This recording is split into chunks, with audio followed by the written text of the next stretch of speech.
ഞാൻ അക്കാലത്ത് എഴുതിയ മുഴുവൻ ഗൗരവമുള്ള അഴിമതിയുടെ റിപ്പോർട്ടുകളും ഞാൻ ഇപ്പോഴും സൂക്ഷിച്ചിട്ടുണ്ട്. അദ്ദേഹം നേരിട്ട് വരികയോ ഒരു സംവാദത്തിന് തയ്യാറായാൽ ഇത് മുഴുവൻ ഞാൻ എടുത്ത് പുറപ്പെടുവിക്കാനും ഏത് പത്രത്തിനും കൊടുക്കാനും തയ്യാറാണ്. ഒരു മെമ്പറുടെ വീട്ടിലെ മെമ്പറുടെ മകന് മെഡിക്കൽ കോളേജിൽ അഡ്മിഷൻ മേടിച്ചു കൊടുത്തത് എനിക്കറിയാം. എന്തിന്? അതിനെ തുടർന്ന് ഇങ്ങോട്ട് ഒരുപാട് കാര്യങ്ങൾ. ശബരിമല സപ്ലൈ ചെയ്ത ശർക്കര 40 കിലോ ഉള്ള ശർക്കര ബാഗുകളിൽ 32 കിലോ വന്ന് പിടിച്ച് റിപ്പോർട്ട് എഴുതി. അതിൻ്റെ അകത്ത് ശർക്കര ഉണ്ടകൾക്കകത്ത് മൈദ ഉണ്ടകൾ വെച്ച് അതിൻ്റെ പുറത്ത് കോട്ട് ചെയ്ത് കൊടുത്തതിന് റിപ്പോർട്ട് എഴുതി. ചീഫ് കെമിക്കൽ ലാബിൽ അനലൈസ് ചെയ്യണമെന്ന് എഴുതി കൊടുത്തതിൻ്റെ പിറ്റേന്ന് ആ കോൺട്രാക്ടറിൽ നിന്ന് 5 ലക്ഷം രൂപ മേടിച്ചുകൊണ്ട് എന്നെ ഇൻസ്പെക്ഷനിൽ നിന്ന് അന്ന് മാറ്റിയത് എനിക്കറിയാം. ഈ ഫയലുകളെല്ലാം എൻ്റെ ഇരിപ്പുണ്ട്. ഒരു മേൽശാന്തിയുടെ മുറിയിൽ നിന്ന് 35,000 രൂപയുടെ നെയ്യഭിഷേകത്തിൻ്റെ തലേ ദിവസത്തെ ടിക്കറ്റ് പിടിച്ചു വൈക്കത്തുകാരൻ മേൽശാന്തിയുടെ അവിടെ നിന്ന്.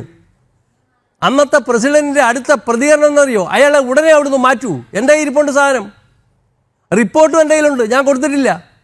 ഈ ശബരിമല ഭണ്ഡാരത്തിൽ MD ബോക്സ് വീഴുന്നതിനെ പറ്റി ഞാൻ റിപ്പോർട്ട് എഴുതി എടുത്തിട്ടുണ്ട്. അവിടെ 25 കോടിയുടെ ഭണ്ഡാരത്തിൽ തന്നെ അപകടമുള്ളത് ഞാൻ എഴുതി കൊടുത്തിട്ടുണ്ട്.